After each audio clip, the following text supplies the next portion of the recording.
kayo lang po ba ang resort na nakatayo yan sa area ng Chocolate Hills o meron pa hong ibang mga nagtayo kagaya po ninyo ng resort sa Chocolate Hills? Sana lahat makita nyo po yung mga resort po dito. Kung talagang Captain's Peak lang po ba ang nagawa ng ganitong nasa Chocolate Hills po. Meron pang mas malala pa po dito, sir. Ganon. Ano po, mga ilan po? Tsaka gaano kalala? Bakit niyo po nasabing malala?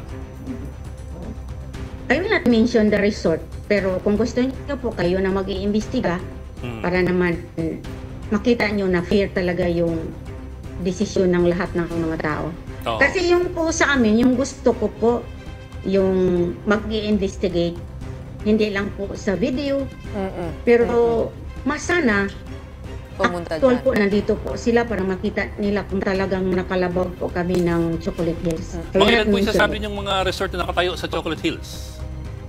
2. May 2 pa po.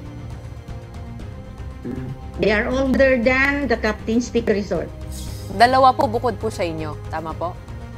Yes. Okay. Mas malala pa. Pero yung ano lang po, siguro pag you are ordinary people in this institution, siguro sa business, parang, I don't know, I'm emotional at this time. Parang, Yes, may understand po. pahirapan po nila kung paano tayo mag-comply ng certificates po. Ma'am Julieta, ito po, kanina may nakita po ko na post, no? Yung ng Captain's Peak na meron pong swimming meet na nangyari po dyan noong February. I-confirm ko lang po, no? Nangyari po ba yan dyan sa inyo, yung sa swimming pool po ninyo? Yung provincial meet. Bohol Provincial Meet Swimming Competition. Yes po. Nangyari po yan sa inyo? Totoo po yan. Tapos, Yes. sila mayor nandyan din po, nagpunta dyan? Ayan, may picture pa. Hindi. Galing po sa sa 3rd district po yon sa Carmen. Hindi kasama yung LGU sa bayan. Ang tingin ko lamang po na punto ni Gretchen ang ibig niyo pong sabihin hindi naman patago itong inyong resort. Kumbaga ito'y lantaran at ito'y alam ng mga opisyal na lokal at ito'y pinapayagan ng mga opisyal diyan sa Bohol. Yes, they are. Bakit pinayagan at nakalusot na magpatayo ng isang resort sa gitna ng Chocolate Hills sa Bohol kahit ito ay isa sa mga protected area at walang Environmental Compliance Certificate or EGC? Inimbestigahan ni Senator Idol Raffy Tulfo ang pagbibigay ng Department of Environmental and Natural Resources or DENR ng permiso sa Captain's Peak Garden and Resort para makapagpatayo ng istruktura sa gitna ng Chocolate Hills sa Bohol na isang protected area. Nakausap ni Senator Idol Raffy Tulfo ang Regional Executive Director ng DENR Region 7 na si Paquito Melicor Jr. na siya ring chairperson ng Protected Area Management Bureau or PAMB. Halatang nininervyos si Melicor habang sinasagot ang mga tanong ni Senator Idol Raffy Tulfo. Tila walang maibigay na maayos na sagot si Melicor hanggang sa aminin na lamang niya na siya raw ay nininervyos. Nagsimula ang lahat noong taong 2005 nang mabenta ang nasabing lote sa isang nagngangalang Edgar Button. Taong 2018, nag-apply si Edgar Button ng permit sa PAMB para sa pagpapatayo ng viewing deck at treehouse sa Captain's Peak na agad namang pinagbigyan ng PAMB sa pamamagitan ng pagpapalabas ng Resolution Number 01, Series of 2018 hinggil dito. Ito ay kahit walang Special Use Agreement in Protected Areas or SAPA mula sa PAMB na kailangan ayon sa Expanded National Integrated Protected Area System Act of 2018 o INIPAS Act of 2018. Taong 2019, nagkaroon ng soft opening ang Captain's Peak Garden and Resort para sa viewing deck at treehouse nito. Taong 2020, nagpalabas ang LGU Sagbayan ng Mayor's Permit na pinapayagan ang Captain's Peak na mag-operate kahit hindi ito sumunod sa pag-secure ng Environmental Compliance Clearance or ECC. Taong 2022, nag-issue ang PAMB ng Resolution Number 27, Series of 2022 na pinapayagan ang pagpapagawa ng swimming pool, slides, wave pool, dressing room, function hall, 10 cottages at 10 rentable rooms. August 29, 2023, nagsagawa ng investigasyon in aid of legislation ang sangguniang panlalawigan sa pamamagitan ng SP Committee on Environment tungkol sa presensya ng resort sa gitna ng Chocolate Hills. Inirekomenda ng sanggunian na i-endorso ang issue sa DNR at PAMB na may kapangyarihang magpatigil ng operasyon ng Captain's Peak. September 6, 2023, nagpalabas ang DENR ng temporary closure order para sa Captain's Peak. January 22, 2024, nag-issue ang DENR Region 7 ng Notice of Violation sa Captain's Peak dahil sa pag-ooperate ng walang ECC. March 13, 2024, na iparating sa Raffy Tulfo in Action ang isang viral video kung saan ipinapakita ang kaduda-dudang resort sa gitna ng Chocolate Hills.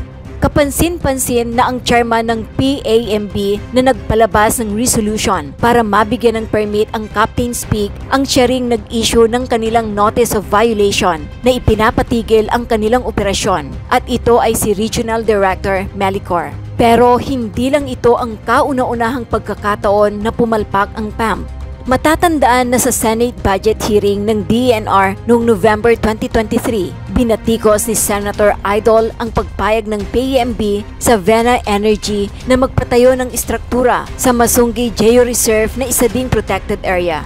Maghahain si Senator Idol Raffy Tulfo ng Senate Resolution in Aid of Legislation para imbestigahan ang pagbibigay pahintulot ng PAMB sa mga kumpanyang sumisira sa kalikasan na sakop ng ating mga protected area. So, ngayon po, sabi nga ho ninyo, sarado na po kayo. As in, wala na pong operasyon yung resort.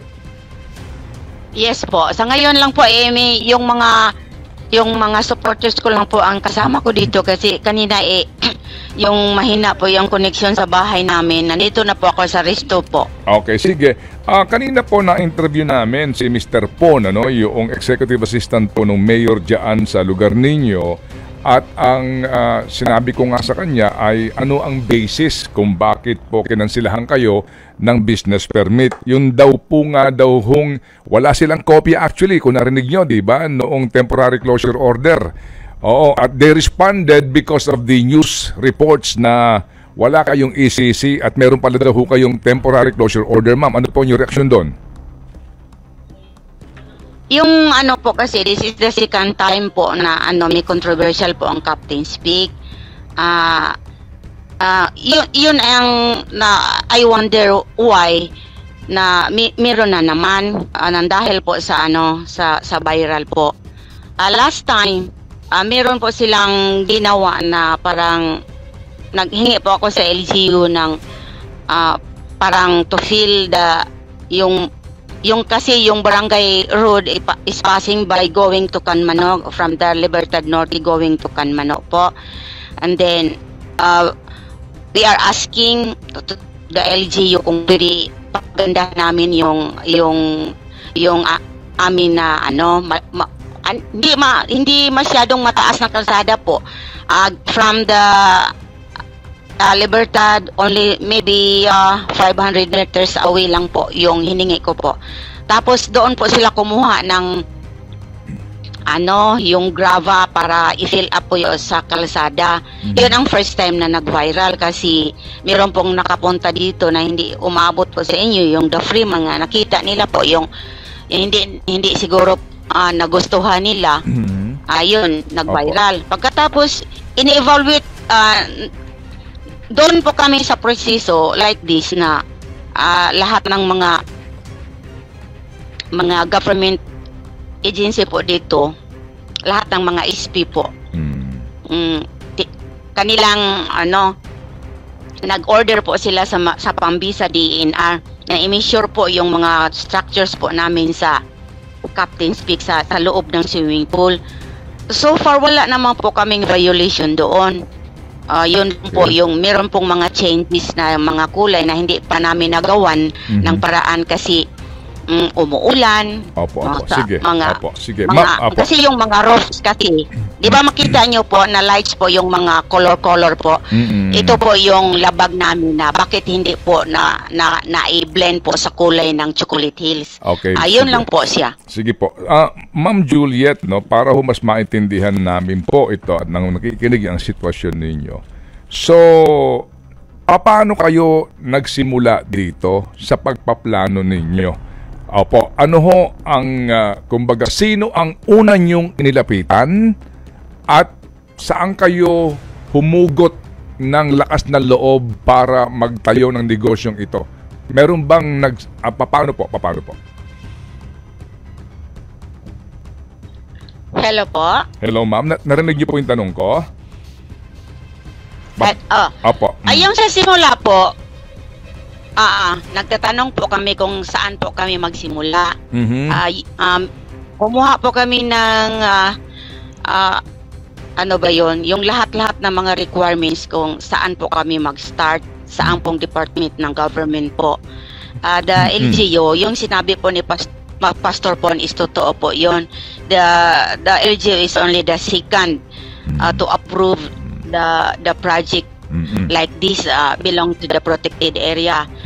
Yung mga projects po namin lahat, i-engage po namin sa session ng PAMBI, which is the PAMBI DNR. Tatlong beses siguro. Tinatakol nila po yung lahat ng mga structures na dapat naming itayo. Merong approve, meron din i-reject nila. Like the G-plan, not allowed kasi yung G-plan nasa sa tuktok po. Okay. Yung sabi nila yung property po namin is title already, and then meron pong sa resolution na 20%. Pwede po namin yung halimbawa yung 100% po sa Chocolate Hills is meron po sa resolution na yung 20% po pwede po namin, but elevated style po. Yung merong hagdan lang, gano'n lang po. Yes sige, po. Ganito, yung makita ninyo sa slide. Yes ma'am. Sige po. So meaning nag-isip kayo, nagplano kayo, pero ang unang-unang government agency na pinuntahan ninyo at humingi kayo ng requirements ay itong Protected Area Management Board o PAMBI under DENR dyan sa Bohol. Yes tama? Okay. Tama okay. Po. That's all right. Pero, okay, pero sa nabigyan na po kami ng clearance from the PAMBI po, yun lang yung mali po sa akin. Yes, I admitted it. Yung na-state po sa ibaba, we are already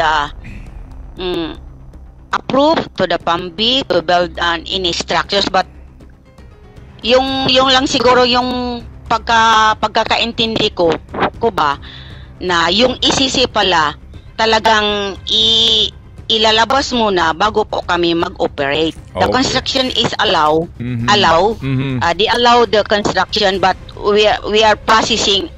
I-go na namin yung pagpaprocess po ng ECC, pero hindi ko po nagawa. Okay, sige ma'am, ito po yung naintindihan ko ngayon. Opo, ito ngayon ang inyong kinakaharap na problema because you operated without the corresponding environmental compliance certificate. Klaro po yun. Opo. Yes, sige. Yun lang po. Opo. Pero yung sa netizen po, yung mga comment nila po na bakit daw ginalaw yung parang 100% po yung mga Bulanos po sila, nakakita na po sila, yung mga official din nakita na po nila. Wala namang paglabag po yung mga construction. Siguro ito sinasabi ng DNR sa amin, yun lang kulay po. Yung kulay ng mga structures namin na parang nakadistract po sa scenic view ng Chocolate Hills. Opo. I mean, I think hindi lang po yata ito as in doon sa kulay ng mga bubong, no? Ng inyong mga kiosk ang pinag-uusapan sa environmental compliance certificate. Kaya nga din po. Anyway, ma'am, may sinasabi kayo na sa pagpupunta ninyo sa PAMBI, kayo ba ho ay hinarap nila at binigyan ng listahan ng mga requirements o sabi ho ninyo sa isang panayam na sa bawat punta nyo sa kanila, may bago na namang hinihingi? Yes, totoo po yun. Yung the second time po. Pero na-okay naman po lahat kasi siguro tao lang po sila, busy, hindi siguro na ganito po kasi yung board members of the board sa PAMBI po, yung DENR is only the secretary.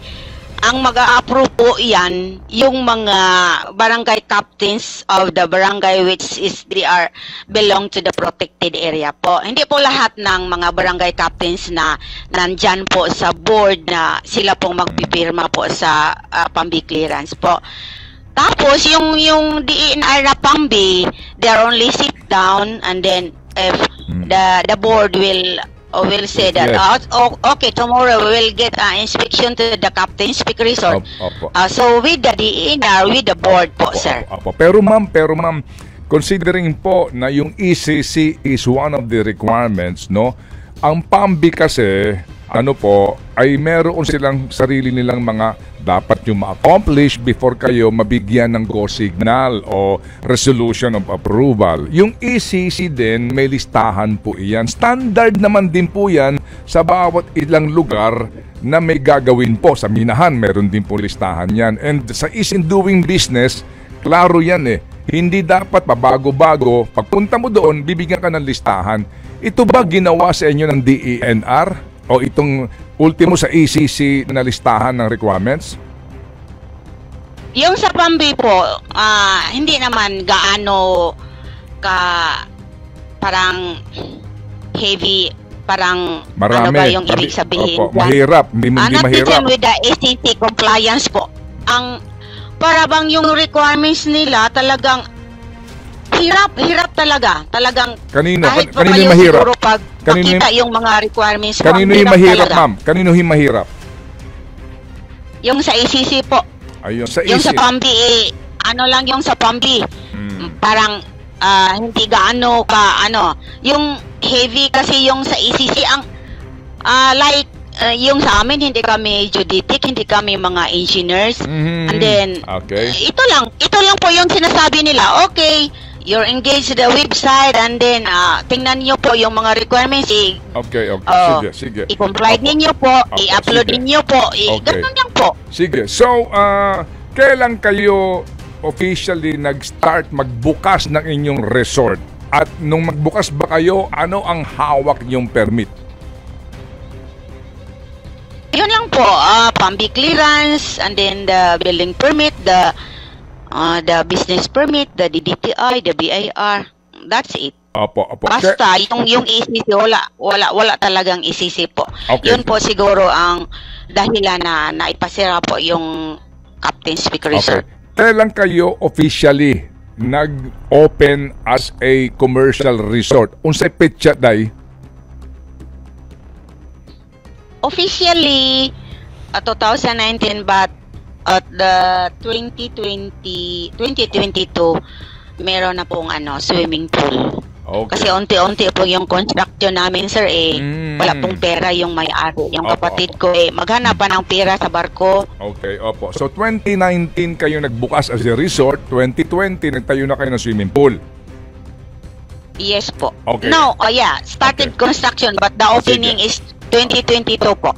Sige. And then yun na nga po, nag-operate kayo, meron kayong PAMBI resolution of approval pero wala pong ECC. Yes po, yun po ang... Sige. And then, And then, during your operation, nakailang punta dyan ang mga taga-DENR para sa kanilang supposed to be inspection o nakailan silang dalaw dyan sa inyo? Magmula nung nagbukas kayo nang wala kayong ECC? Well, the PAMBI is, they are always roaming around, not every day, but maybe at 1 week they are roaming around because they have an army for the protected area looking around if there is something destroy the hill. Like that. Yes, ma'am. Oo nga po. Pero kasi yung DENR, di ba, ma'am, nagpupunta dyan ng mga taga-DENR, do they stay there for leisure in your hotel, in your resort? Yes, they did. Opo. They're done measuring the structures already. Opo. Did they pay for their stay?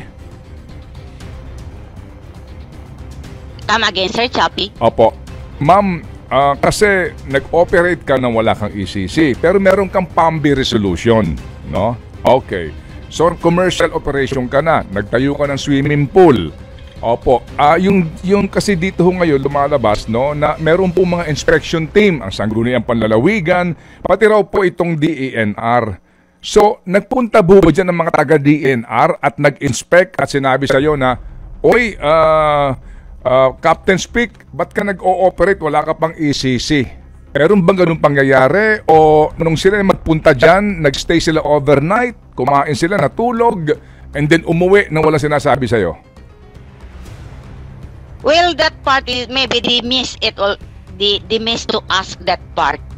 Only they ask if the structures that we started to construct, if it's already the approved already the PAMBI. Dali, pwede kayo pwede ka magbinisaya day, ha? O ako na lang ang magta-translate. Tapos sagutin mo lang yung tanong ko. Oo, kasi nag-operate ka, ang hawak mo lang ay PAMBI. Okay? Tapos meron kang business permit, meron kang building permit ka mo, nakakuha ka sa munisipyo, nag-operate ka. Nagtayo ko ng swimming pool, pero wala ka pang ECC na hinihingi sa'yo. So, pinuntahan ka dyan ng mga taga-DENR, di ba?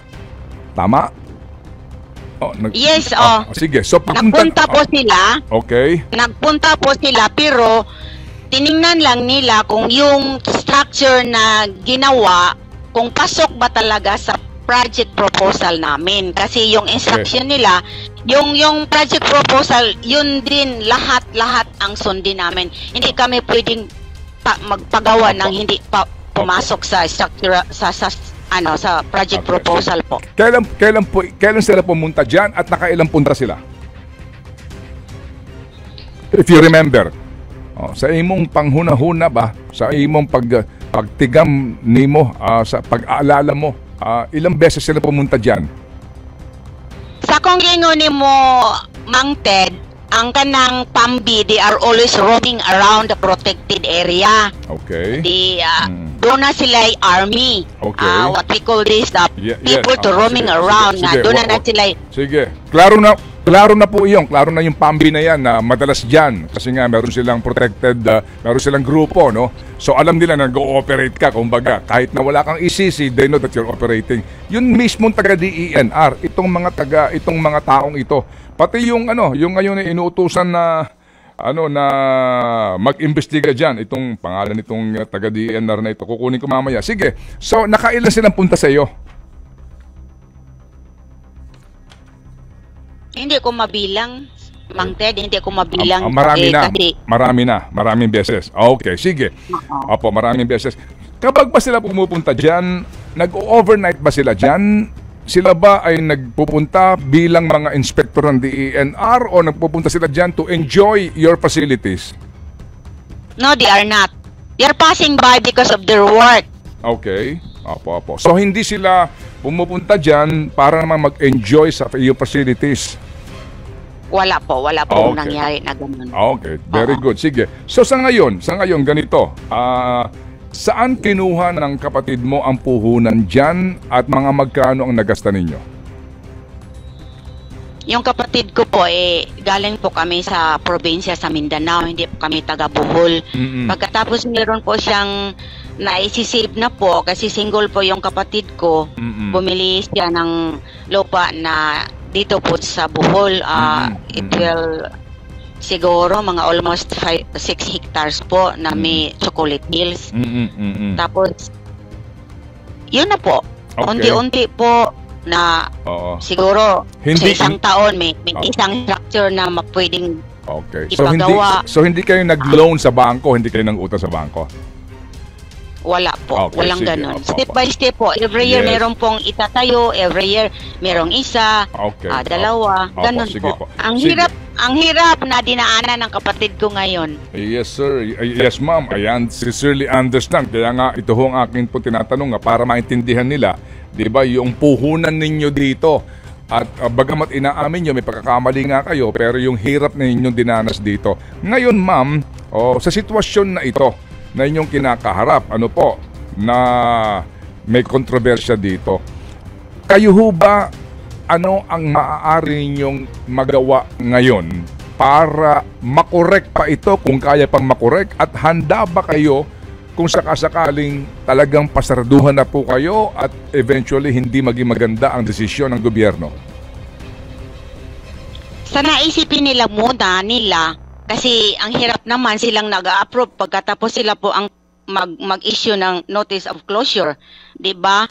Pag meron na lang yung ano na lang panawagan ko kung yung pagkakamali po namin, bigyan nila po kami ng panahon para mai-process yun, yung mga structures na sabi nila hindi po na-blend sa Chocolate Hills, ibahin na namin yung kulay ng mga kulay po ng mga structures po namin. Yun lang po kasi hindi po ba sila maawa sa amin, hindi po kaming mga mayayaman na nag-invest ng negosyo po dito sa Bohol. Yung sa amin lang po, yung area namin na ang daming ano ba yon, Cogonal area po kasi yung lupa namin. Pagkatapos pinaganda namin at ito po ang nangyari. Parang we are lack of knowledge po. Parang ganun po. Sige. So, balikan ko lang. Itong PAMBI at saka yung taga-DENR, nagpupunta dyan sa inyo, nag-operate na kayo, pero wala na nagsabi sa inyo na you stop operating kasi wala pa kayong ECC? Last time po, yung may controversial po na may maliit na quarrying yung sinasabi ko po, yung parang maliit lang, maliit. Opo. Kailan official kayo nakatanggap ng cease and desist order for you to stop operating? Kailan po? Do you remember? Hindi ko po, parang nakalimutan ko na po. Oo, pero do you, but you recall na merong official na papel na pinahihinto kayo sa inyong operasyon? January? Yes, January po.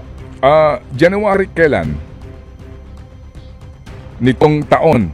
This year, right? Parang, this year? Yes, parang hindi po na yung January 22. Opo, ngayon 2024, right? Yes, Okay. So, pinahinto kayo noon. Huminto ba kayo? Ay, yung reason po, pwede po, ito lang yan po sa amin, para private lang po. Hindi. Kasi nagkaroon pa dyan ng provincial athletic meet, di ba? February? Yes, there's a reason behind why is it na po. Ito lang po ang hihingin ko po sa inyo na siguro yung reason po bakit we're still operating at that time. Bakit po, ma'am? Bakit po? Yun lang po ang hihingin ko po sa inyo, Mang Ted. Opo. Ano pong hinihingi nyo? Hindi nyo maaring ikwento o gusto nyo ikwento? Yes, hindi po maaaring ikwento muna. Okay. Sa ngayon po. Opo. Totoo ho ba din na meron kayong congressional meet dyan ng kongresista ninyo sa inyong distrito maliban doon sa provincial meet? Yes po, kasi hindi nila alam yung nangyari po na may issue na po ng temporary closure po. Opo. Sige, so sabi ho ninyo, ma'am, no, na sorry kasi hindi kayo maalam, di ba, sa mga requirements, sa mga batas na ito na kailangan at nag-operate kayo na meron kayong hindi pa nakukuha na requirement. Ma'am,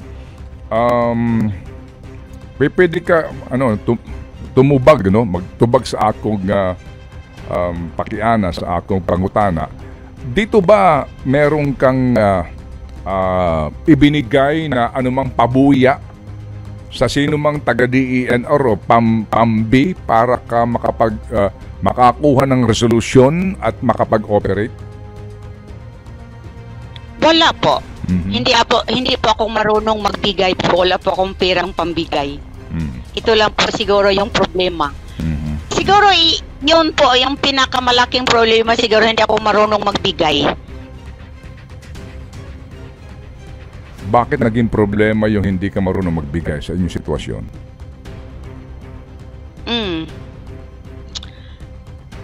no comment po dyan, Mang Teddy. Opo. We understand. Naintindihan ko po. Naintindihan ko, ma'am. I sincerely understand.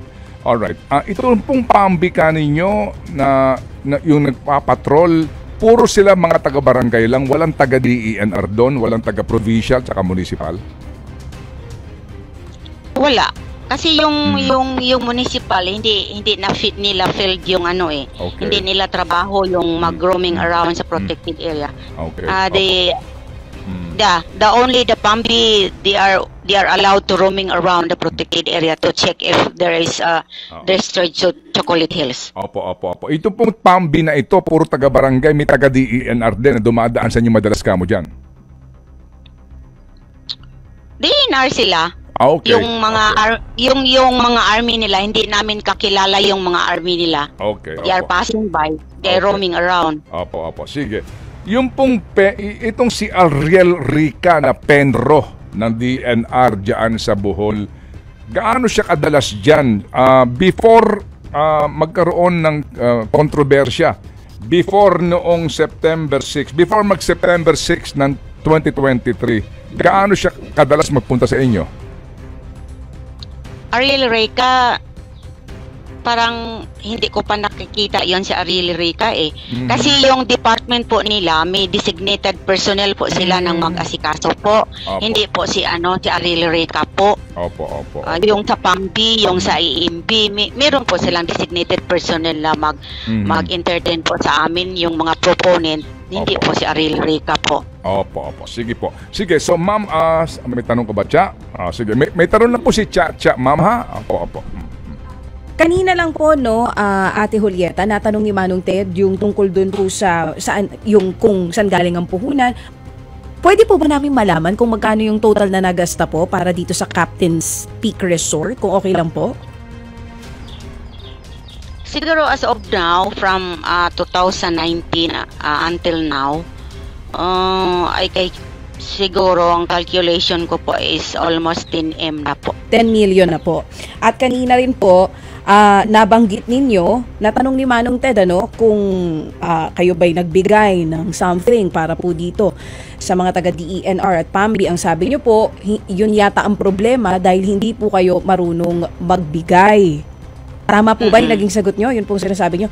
So, base po dun sa sagot ninyo, ibig nyo po ba sabihin yung iba po pang mga resort na nakatayo pa dyan sa paanan ng Chocolate Hills, kaya hindi nasisita dahil nagbibigay? No comment po ako dyan kasi wala po akong proof eh. Yung sa amin lang po yung sa amin lang po yung i-defend ko. Ayoko pong i-tackle yung sa kanila po kasi may problema na po kami pagkatapos ko pa sila. Yung sa amin lang po yung i-tackle natin. Okay. That is correct. That is correct. That is very, very correct. Opo. Alright, sige. So, meron ka ba mahabang tanong? Last na lang po, Ate Julieta, kung hindi po kayo nakapagbigay, pero nagkaroon po ba ng pagkakataon na may hiningi po sa inyo para po sa approval ng mga permits? Wala po. Yung mga DNR na meet ko po, hindi po sila mapera. They are working for their own. Opo, sige po, opo. And muli po, salamat po na marami dito po sa inyong mga pagsagot na ito. So meantime, opo, dito po sa inyo ngayong closure, suspension, meron ba kayo namang alam na mga resort na pareho po sa inyo na nag-o-operate pa din? Hindi ko po may mention pero sa kanila na lang po yun, Mang Ted. Pero meron kasi po. Ang sakit na po na yung ulo ko pagkatapos sa kanila na po yung problema yung panawagan ko na lang po kung ganito po ang nangyari sa amin, sana meron kaming alam pero sana be fair naman kasi pare-pareho lang po tayo naghanap buhay. Yung mga kasamahan ko dito, yung staff 16 po kami dito. Opo, yes I ma'am. included, yes. Yun lang po, Mang Ted. Opo, kasi po, kaya ko natanong yan, kasi doon sa ilang mga lugar na mayroong similar na nangyari, pareho ba, ang sinasabi ng iba, ba't kami lang? Ganun lagi po yun, ba't kami lang? Meron pa dong iba. Oo, so sa inyo po. Yes, opo, go ahead. Yes, ganun po. Meron po, yung mga, siguro kahit kayo po, pag nagpunta po kayo dito sa area ng Captain's Peak, siguro, pag tingin mo, bakit ang ganun talaga yung mga comments ng mga tao? Parang walang naiba. Parang parang walang nagalaw eh. Ang sakit ng ulo kasi yung mga yung mga comments sa ina-upload po, parang binababoy na nila talaga kami. Pagkatapos sabi ng yung kapatid ko, he is a loner type of person. Sabi niya, Opo. naghahanap buhay lang po ako sa barko para maipurso po yung sorry po, yung dream niya na pag gusto na po siyang mag-retire, meron po siyang meron siyang pagkakakitaan, meron siyang retirement income, may kumbaga may napundar siya, di ba? Sa kanyang paghihirap. Naintindihan po namin 'yon, Ma'am Julieta. We sincerely understand. Yes, we are big family po. We are big family and siya lang po ang inaasahan po namin. Kasi po kaya din namin natanong ngayon, ma'am, baka kasi may nakita kayong ibang resort na nag-o-operate, sabi mo, mukhang maganda yon, di ba? So mag-invest tayo doon. Sabi nga ninyo, dahil sa hindi naman kayo maalam sa requirements, kung ano lang sinabi sa inyo, yun lang muna ang inyong ginawa. So kayo mismo, nagkusa lang kayo dyan, hindi kayo sumunod dahil sa may iba na nakapag-o-operate na hindi naman na-istorbo. Hindi naman kasi yung ICC kasi yung transparent talaga. Yung ibig ko sabihin ba, yung business permit at saka yung PAMBI clearance, sana may impose nila ng hindi kayo pwedeng mag-operate unless you are complied already the ICC, the PAMBI clearance. Yes, PAMBI clearance, the PAMBI clearance, the ICC, and then the building permit po. Sige. Yun po. Sige. Anyway, so ang akin pong payo sa inyo, Ma'am Julieta, kung mamarapatin po ninyo, no, tibay-tibayan po ninyo yung loob, lakasan po ninyo yung loob kasi mukhang ito pa lang po yung simula, ano? And doon po sa sinasabi nga, di ba? Baka sinasabi nga ng anak niyo, wag na kayo magbukas ng social media kasi definitely po, baka ka ma-stress lalo dito. At kung kayo po ay senior citizen na, baka lalo ka pang, alam nyo na, problema ng lubos, pero yung nga po ang ating po ngayong adhikain lang para mapakinggan po ang side ninyo sa istoryang ito. Ano po ang mensahe ninyo sa lahat ng naminaw, nagtanaw karon sa atong programa sa RPTV, sa 1PH at naminaw sa radyo? Ano po ang inyong mensahe, ma'am? Yung mensahe ko po sa inyo, bago po kayo mag-comments ng mga 100% negative po, alamin nyo muna. Kasi ang dami niyong yung mga comments niyo parang wala na kayong pakialam sa damdamin ng ibang tao. Hindi lang po sa ganito lang po na sana hindi natin gamitin yung power natin sa social media na ganon-ganon na lang. Mas mabuti siguro puntahan ninyo ng Captain's Peak Resort para makita nyo talaga yung exact situation po dito sa area. Willing kayo na humarap po sa Senado or sa Kongreso kung ipapatawag po kayo, ma'am? Sure, why not? Opo. Nasaan po ngayon sa inyong kapatid? Nasa biyahe? Nagkasakit po yung kapatid ko, Mang Teddy, nagkasakit po yung kapatid ko. Siguro by March 19 po, siguro i-admit po siya sa Makati Med. Opo. Sana po, sana po hindi makadagdag itong sakit sa loob na ito na nangyayari po at atin ang babalita ngayon. 100% dagdag po, 100% dagdag. Naunawaan po namin 'yon. Sige, Ma'am Julieta, daghang salamat kanimo, ma'am, ha, sa iyong pagtugon sa tawag namin. Importante ito na napakinggan namin ang inyong panig. Okay, sir. Mag-subscribe at i-click ang notification bell para sa mga susunod na video updates. Maraming salamat po.